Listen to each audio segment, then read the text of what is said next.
Sure. So today's speaker is Tim Middelkoop of the University of Missouri.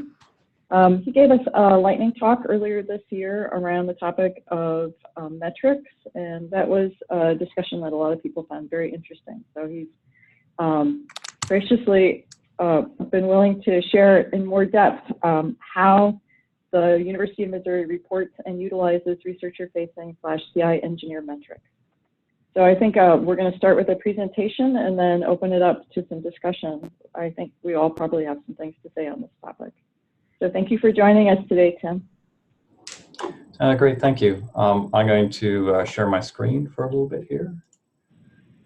There we go. Can everyone see the screen? Yes. Okay, that's great. So,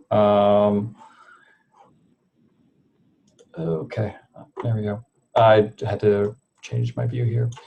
All right, so my name's Tim Middelkoop. I'm from the University of Missouri, and this is an expanded talk. When I first did this, it was talking about what we're doing with our CIEs, but now it's turned into a we're hiring talk as well. So just kidding. So just to let you know that we're hiring, so we have had a little bit of motivation to do it this month. So for those of you who don't know who I am, you can see my picture there. All right. Disclaimer, my background is a geek. I started off in computing.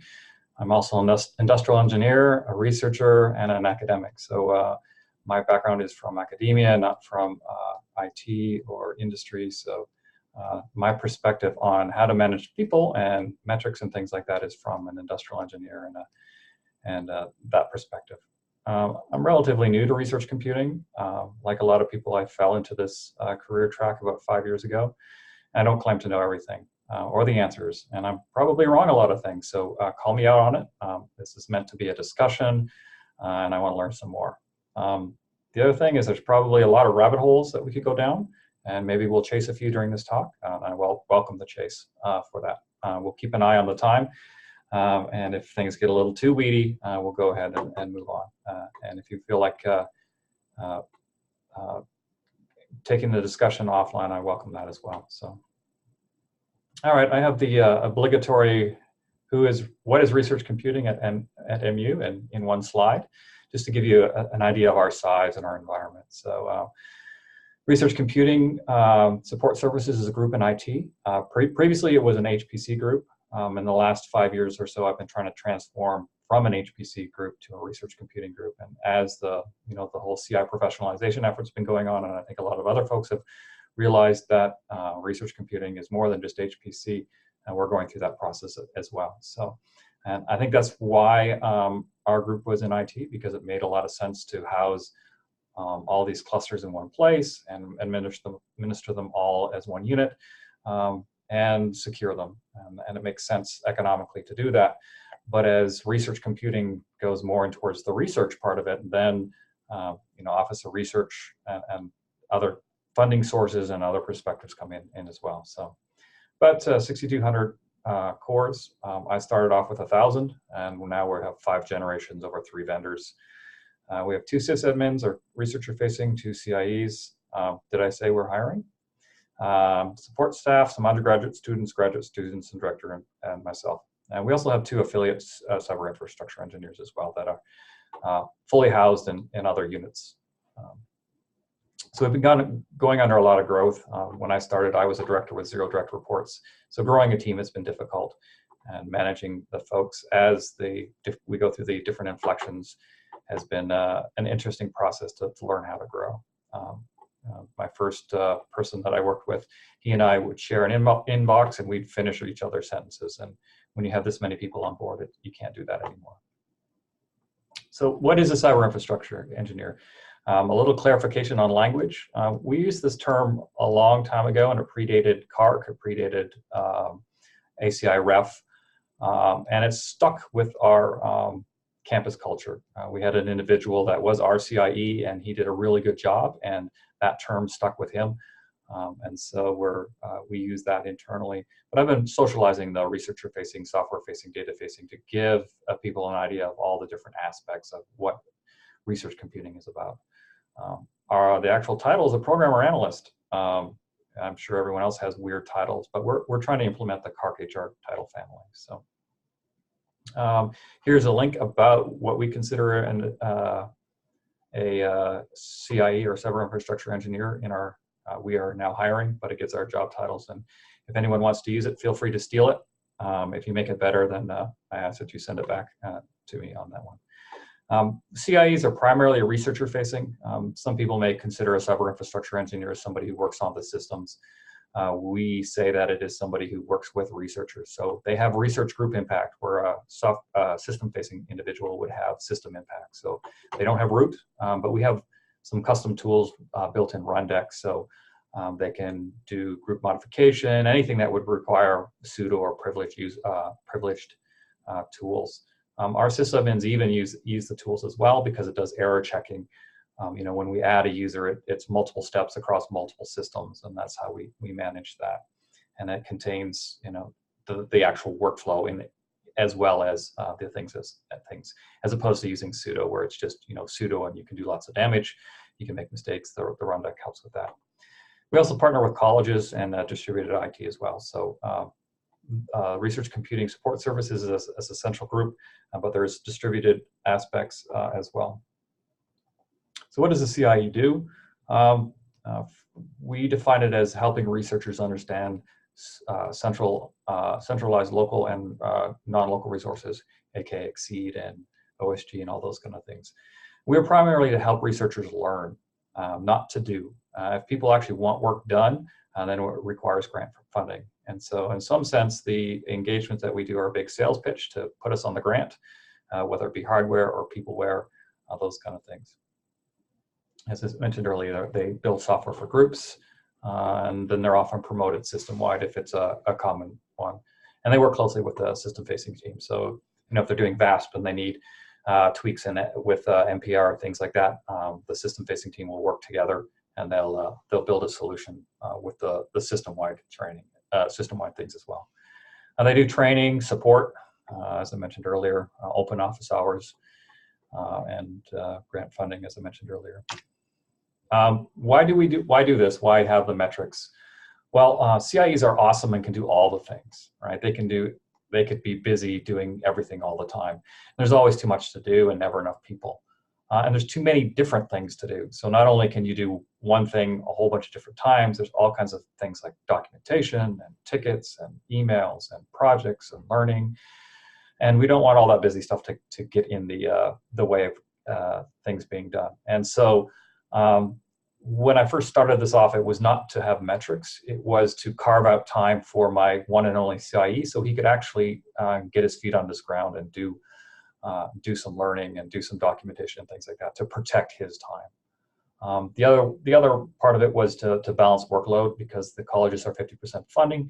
We want to be able to show them that, yes, we spent half of the researcher contact hours in engineering.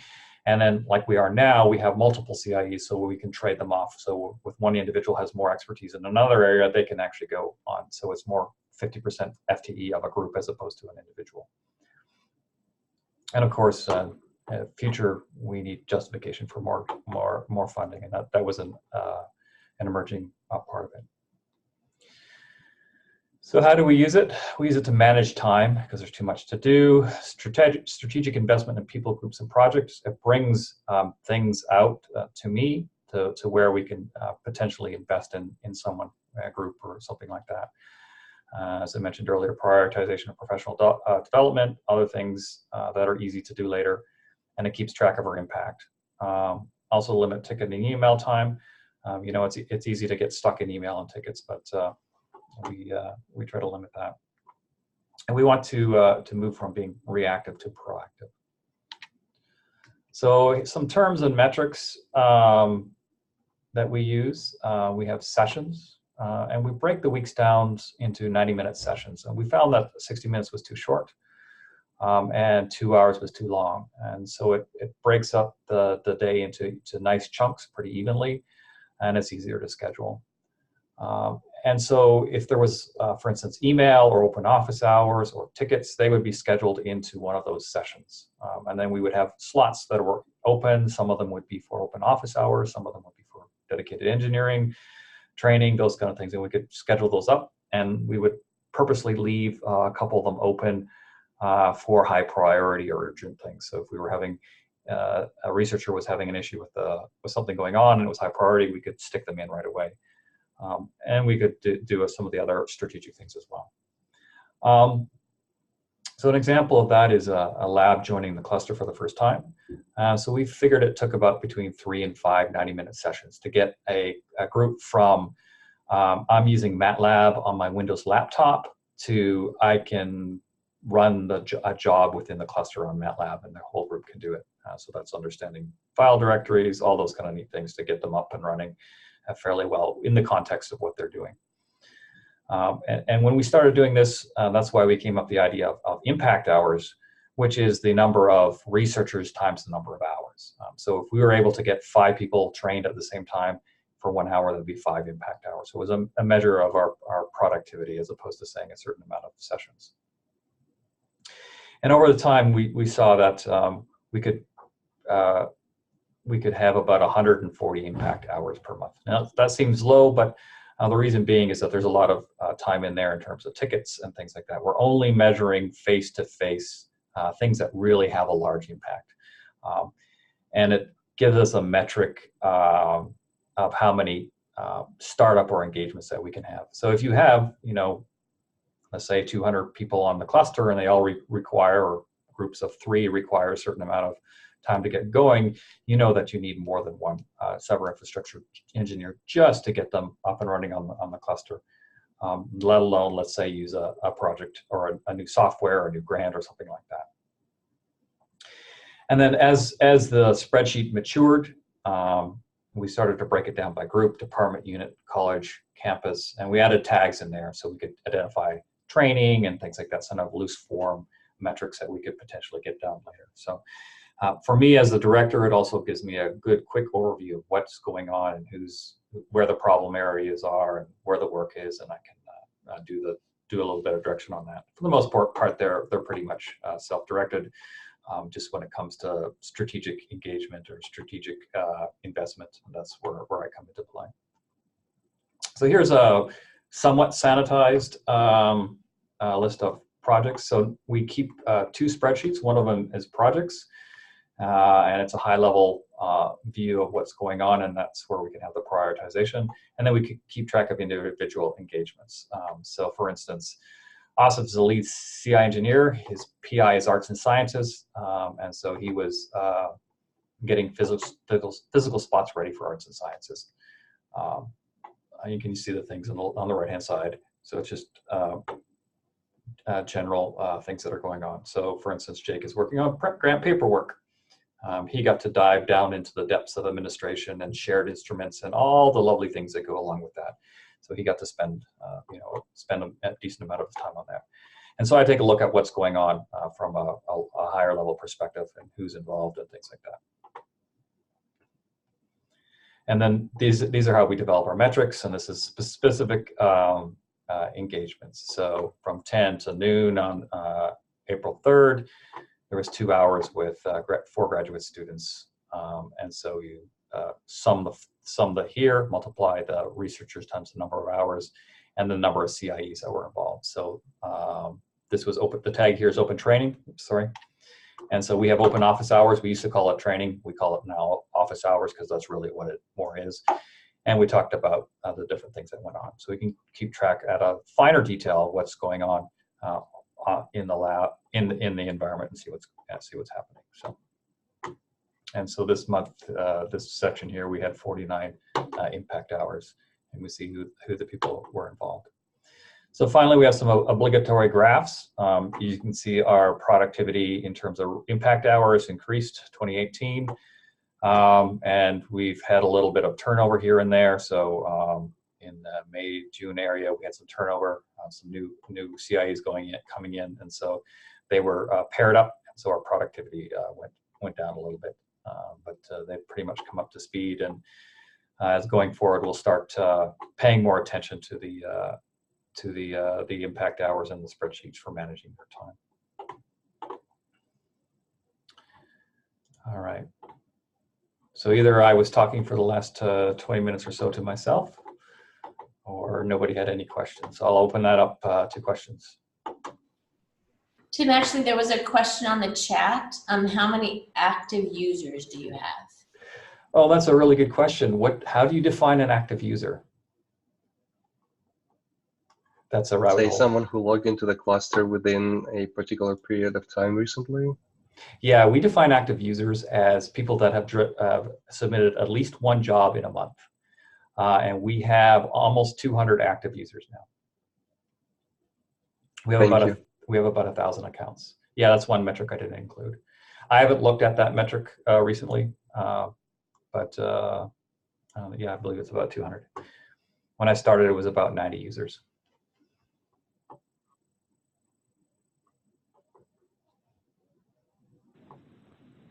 That's a pretty good. I'm interested. Oh, sorry. 90 to 200 is pretty good. So Tim, it sounds like impact hours does not include tickets and documentation writing. How do you make sure that that doesn't somehow disappear when you communicate effort up to people outside your group? So far this has only been an internal tool, and we've only been communicating impact hours. It's been more for time management and effort management. When you have tons of things to do and you're behind, it's always easy to do things that you enjoy more than things that you enjoy less. So Jacob was really good at personal interactions, and he didn't enjoy documentation as much. So it was a way to give him time to make that decision easily. So, but yes, we could easily track, because it's their work weeks are blocked up into sessions. We could easily track, we spent X amount of hours in documentation, and put a tag on that. Same with tickets as well. Our ticketing system does have some metrics. We only use that internally because we're lazy, and I'm probably the biggest violator in terms of killing our metrics, because I keep tickets open all the time so I can watch things. And so our ticket closure time probably is pretty horrible, even though it's not too bad. So it's an internal thing. We've recently had people want to look at some of our metrics, so we've been kind of tightening up the ship in terms of, okay, make sure you close out tickets properly, this, that, and the other. So, Tim, I actually, it's Katalini from Boston University. I actually missed, I think what I missed, okay, so you come to work and you have your plan to do this. So what exactly do you do to say, okay, here I worked 2 hours on documentation, is it a single file? I was on the phone for a while, so I only could listen. So is it like one place where every day, once you complete some task, you say, well, I spent an hour and a half to do something? Yes. Can you see the screen now? Yes. Mm-hmm. Okay. So we have the metric screen, and we do it at a very high level, and it's the sessions. So during this period, we were a little bit lax on recording time. But yes, at the end of the day, you take your roughly 4 90-minute sessions, right? 3 hours in the morning and 3 hours in the afternoon, mm-hmm. plus some breaks and in between time, and you just say what you did. So it's pretty easy for them to do. Okay, every evening, every member of your team faithfully record what happens if someone doesn't? There's no consequences now, but I encourage them to do that. And this is also only for the researcher facing. We don't track that on the system facing because they're jumping around all the time. The researcher facing people have the luxury of dividing their time up into larger chunks. So. Okay. And so from what I can see, it's the description field is sort of very what I can't see, you do not have description, how to say, different categories, let's say installing software, facing researcher training or something like that? You just have free description of what was done.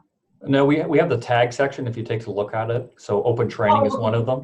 Yes, that I do see. So FTE-J1 is a actual grant with the FTE sponsored FTE for it. So we can actually track the time with that. You do have And it's kind of malleable. So, you know, we don't really use that right now. At some point in time, we could write some fancy Excel macros to figure out how much time was spent in open training and things like that.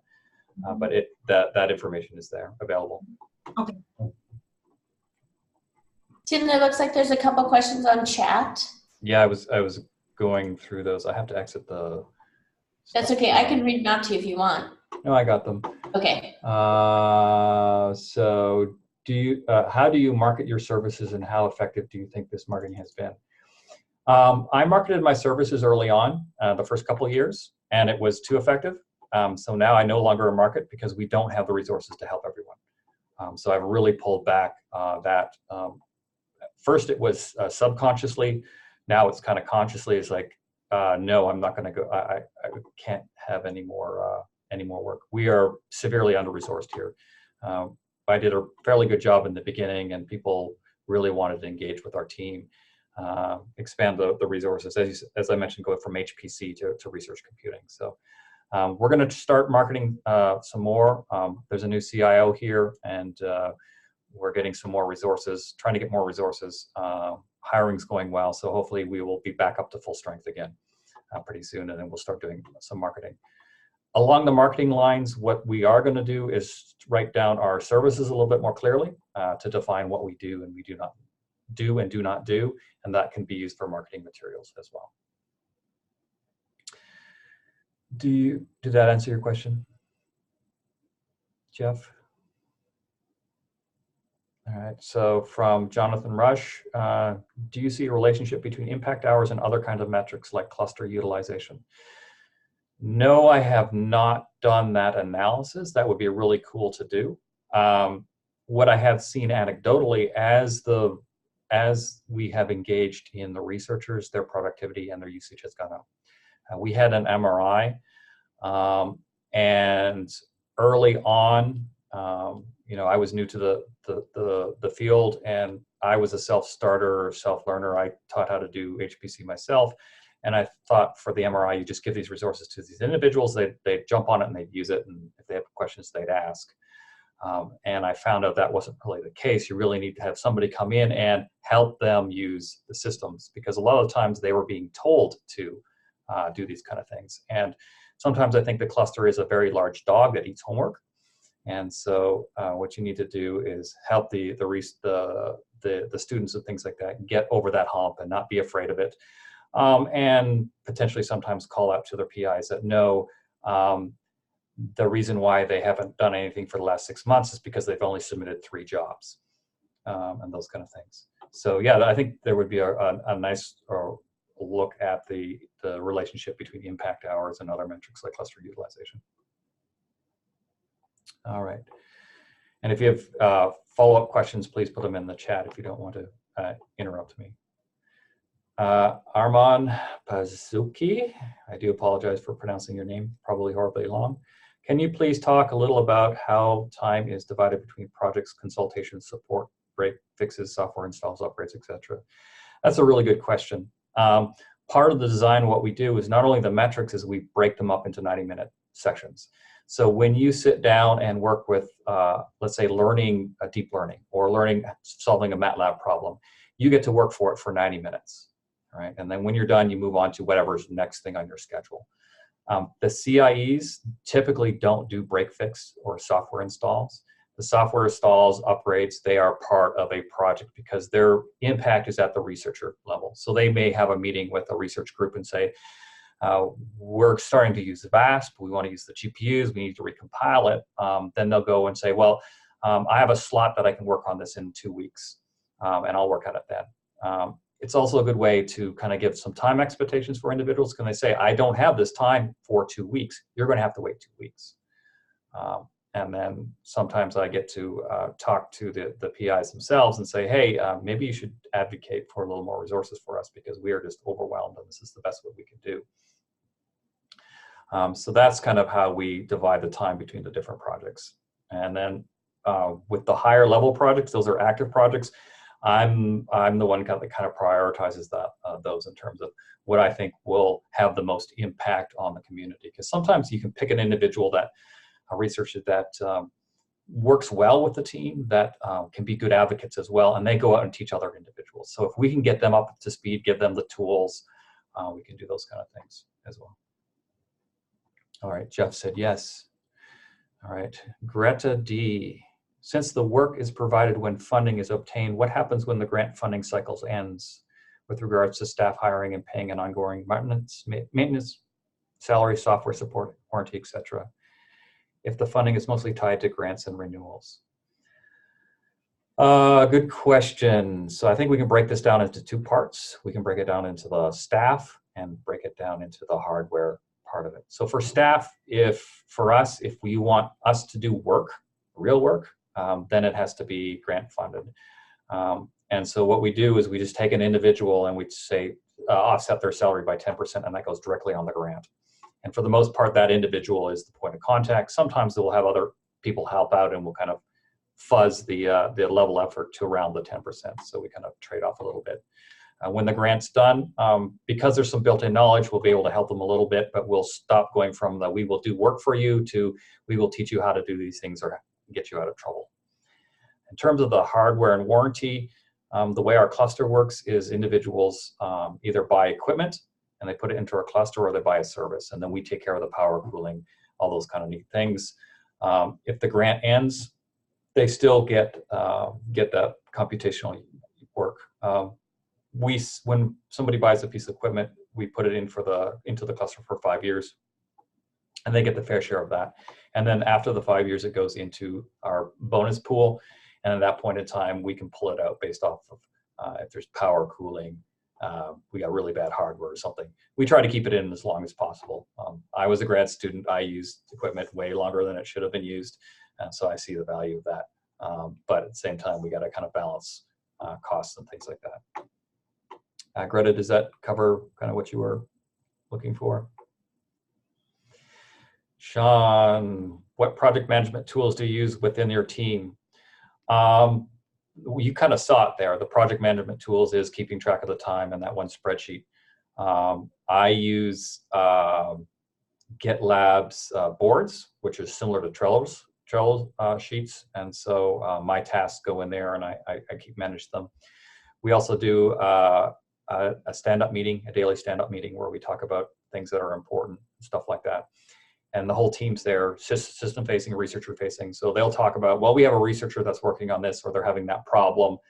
They can coordinate time, so everyone's aware of what's going on.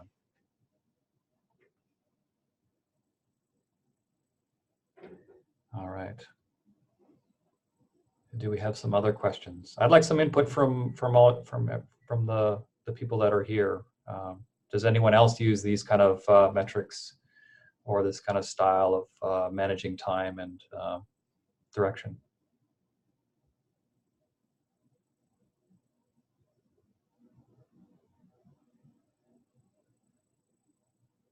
Daily stand-up meetings are about 10 minutes.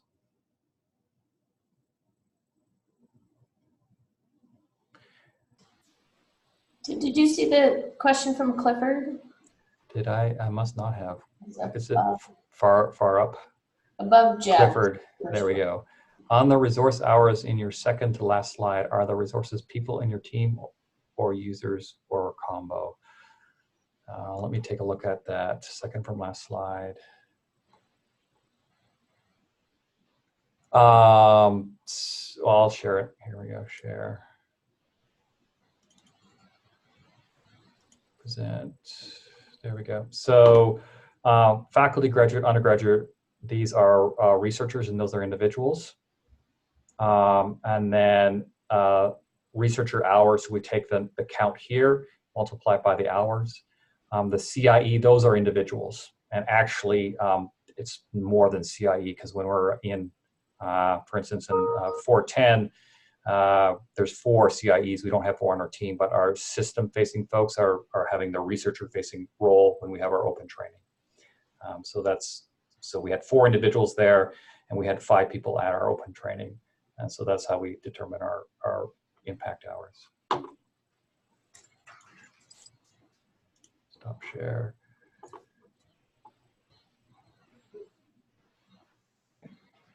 Does that answer your question, Clifford? Yes, thank you. We use Redline ticketing system. We use Zamod for our ticketing system.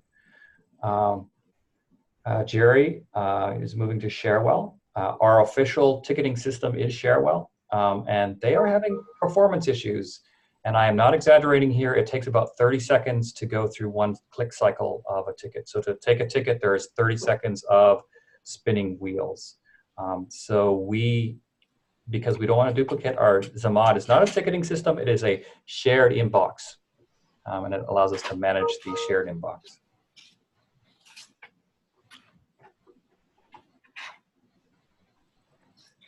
May I ask you a question about your allocation system? Yes, people Yes. allocation? Yeah, I mean the jobs. Yeah, sure, go ahead. So regarding what kind of a job database and accounting system you are accounting for those user submitted jobs, like we are using Gold and I saw this. Do you know, could you please share the information about what you're using? We use Slurm for our job scheduler. No, I'm not asking the scheduler, the accounting system. Are you using Gold? We use LDAP for users. Is that what you mean by No. accounting? Accounting for the CPU hours. Oh, are you using XDMod? Yes, we do use XDMod, but it's not our primary method. We typically use either the S report, or we have a local dump of the database, and we go and do SQL queries on our own. No, what I'm asking, sorry, maybe I didn't make my question clear, though, that when users submitted their jobs, and each job needs to have like a counting system about how much CPU hours they consumed. Okay, yes. So you're saying the Slurm account, right? So we use fair share, Okay. and for our investors, they get 1 fair share for every core that they've invested in. Now, about 25% of the cluster is common, and so if you are a user that has not invested, you're in the general pool, and we split that up. It's not parent; it's the other one. And then if you're an investor, then you can run against your account. We only let investors run on the newest hardware. So we have 5 generations. So the newest generation, only investors can run jobs more than 4 hours. So we have a general partition that runs across all systems, and they can run up to 4-hour jobs, single node. And that allows us to schedule on some of our larger investors. We have what's called rack scale investment. So if you have enough money to buy an entire rack, we will configure it the way you like it for the most part. So if you want only 8 gigs of RAM and 12 gigahertz CPUs, we will do that.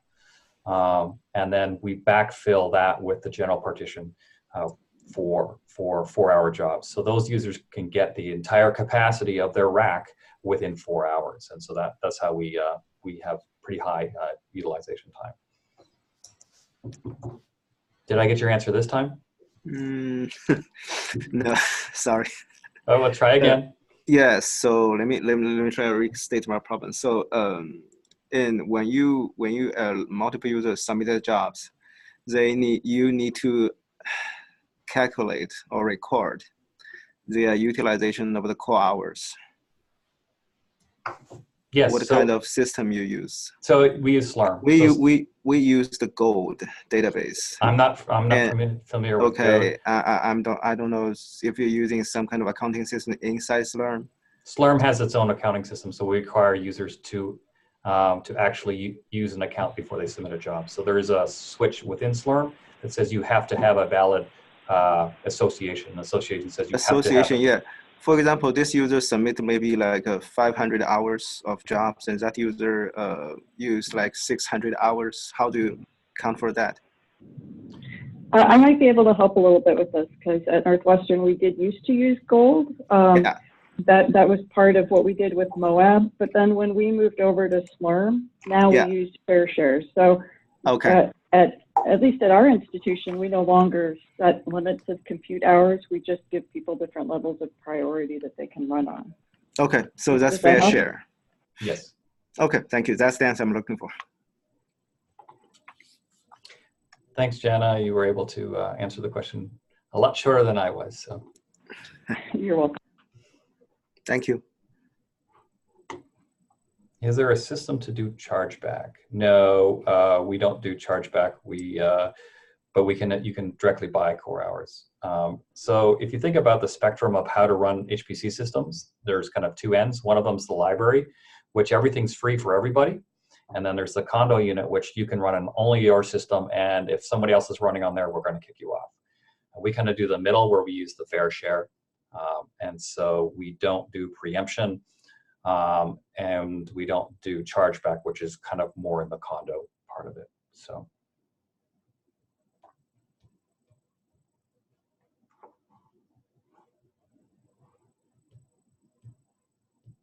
Has there been a discussion on a dashboard to integrate all this data? Now, are you talking a dashboard for the sysadmins, or sorry, not for the CIEs, or all the stuff that we use in our system? Okay, I might be able to show off my team's dashboard. We use Elk and Grafana. So we will see if the demo gods are with us today. And I will end with this because I know we're getting close to our time. Okay, and if the demo gods are being nice to me.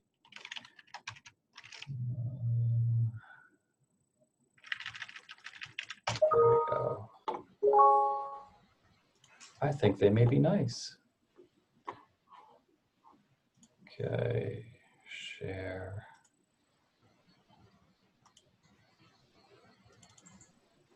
All right, can you see our current graph? So this is our dashboard for our cluster. And so you can see our utilization over the last while or so. We used to run 75% utilization. We've been having problems with our storage system of late, so we've cut back on the amount of jobs that people that are non-investors can run, because a lot of the non-investors use HTC jobs, which have been pounding on our serial system, our storage system, because they're high-O and serial. So you can see we have 951 jobs in backfill pending, and then we have alerts and things like that about whether nodes are reachable, disk space, and those kind of things. So this is our operational thing, and I'm not going to go through them all, but oops, we have a whole bunch of other dashboards as well. But this is our main one, including storage, GPUs, those kind of things. So you can see all our luster statistics, those kind of things. So we've been having some, as I said, storage performance, so we can take a look at all things that are going on there. So if we had a team of 50 CIEs, then we might make a dashboard for this based off for them, based off what we're going. But we just went from 1 CIE to 2 CIEs, so you know, it's not really. It's taking a while to load. Not really useful right now. But the dashboard, in some sense, is the spreadsheet. So. Jonathan mentioned they use Grafana as well. Yeah, it's a pretty cool tool. So that's one of the things that I didn't think that would pay off in the beginning. They spent a lot of time, and the sysadmins came from enterprise, and one of the things they built fairly early on was an elk stack. And our first major outage, we found the root cause by using that right away. So it paid for itself rather in spades. So we invest actually a decent amount of hardware into our elk stack.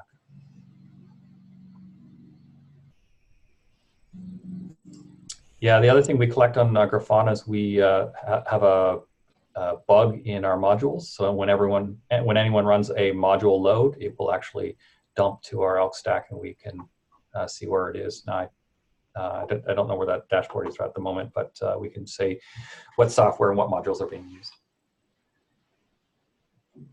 All right, I think we're running up on our time here, so unless there's some last minute urgent questions. My email address is in the slides, and if you have any comments, suggestions, things like that, I would really be interested in hearing your experiences. If you think ways of improvement, and if you know anybody that would love to work in Missouri, Columbia, Missouri is a beautiful town. When I got here, I went, wow, this doesn't suck. And after about a week, it says, wow, price is pretty good. So I'm enjoying it here, and it's a great place to live. And then we try to make it an awesome place to work as well. So if you're interested in Missouri, come join us.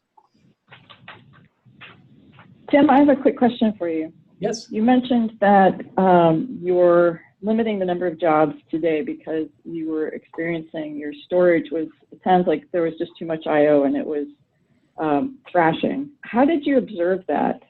So what made you realize you'd hit that limit where you needed to reduce the number of jobs? When you pressed LS, it sometimes took 30 seconds to come back. It's also to solve two problems. Because we run fair share, some of the investors were having troubles running jobs. Somebody dumped in 20,000 two-day jobs, and it kind of wedged, and they were not an investor, and it kind of wedged the cluster. So it was in a response to kind of, instead of having the cluster go idle, instead of having the cluster be high utilization and investors having problems going on, we're turning that knob towards, let's go towards investors. So yes, the cluster will be idle a little bit more, but they'll be more responsive. In addition, we did it because a lot of those jobs were serial jobs. And so once we turned the knob back, we saw that. You saw it didn't turn up, but the Lester Grafana dashboard is how we found some of that as well. So we had one or two Canary users that for some reason they saw all the issues first, and we kept in contact with them, and they would always let us know when we had issues. And so we would talk with them, and then we found some correlation in terms of some of the metrics on the storage system as well. So we're going to add, we're getting ready to purchase a couple more,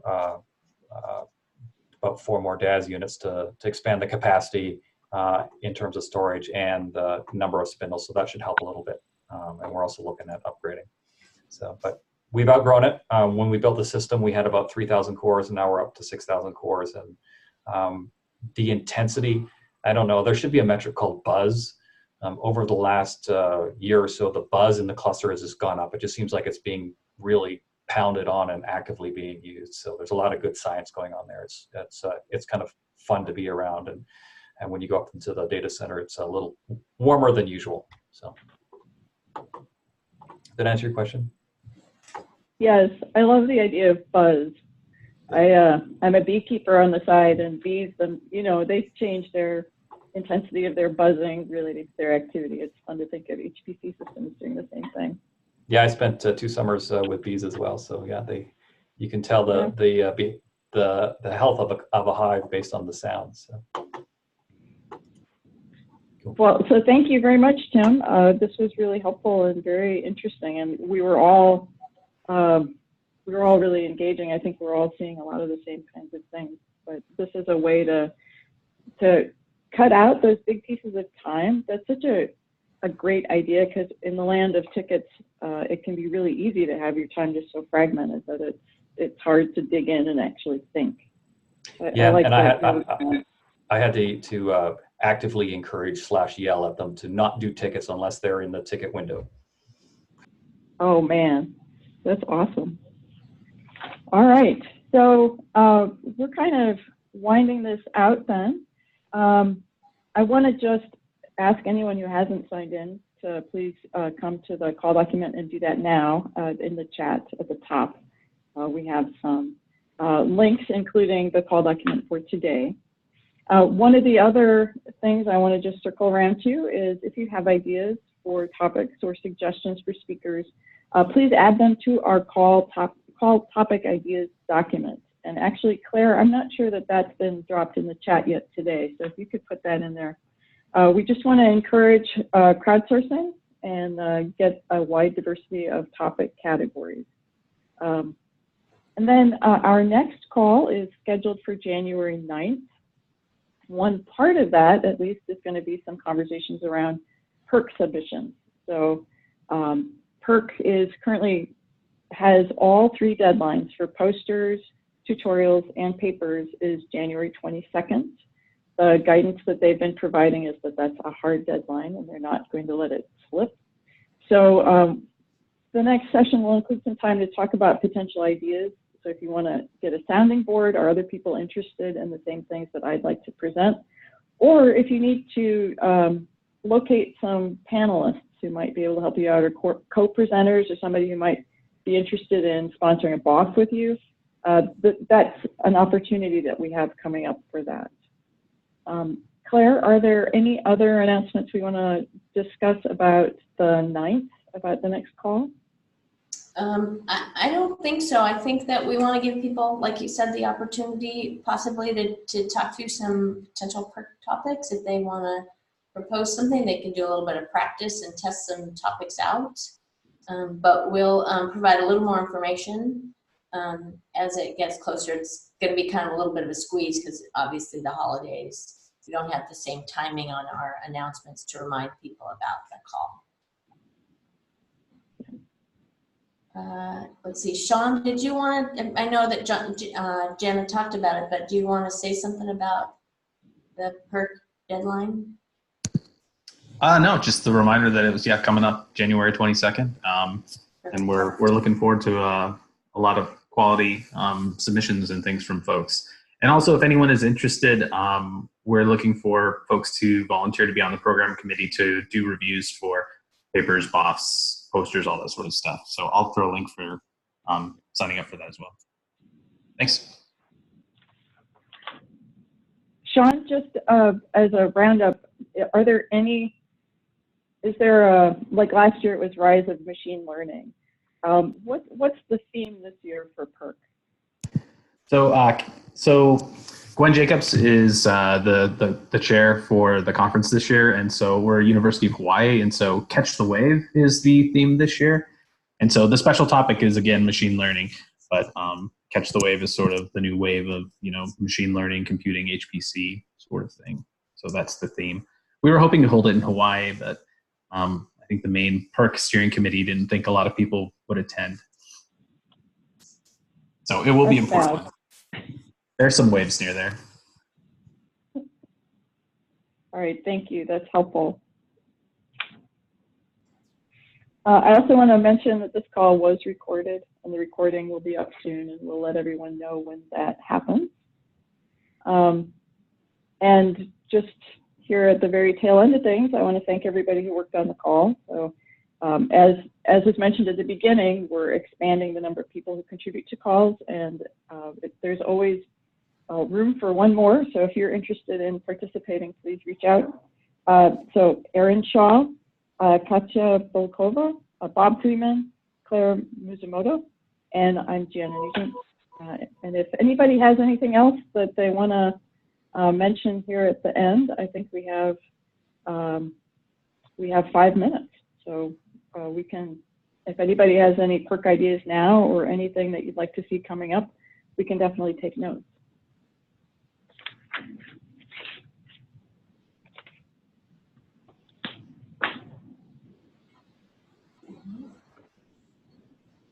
Alternatively, we can give everybody 4 minutes back. We can definitely do that. So thanks everybody for participating today. And I hope everybody has a great holiday. And we will see you guys in January.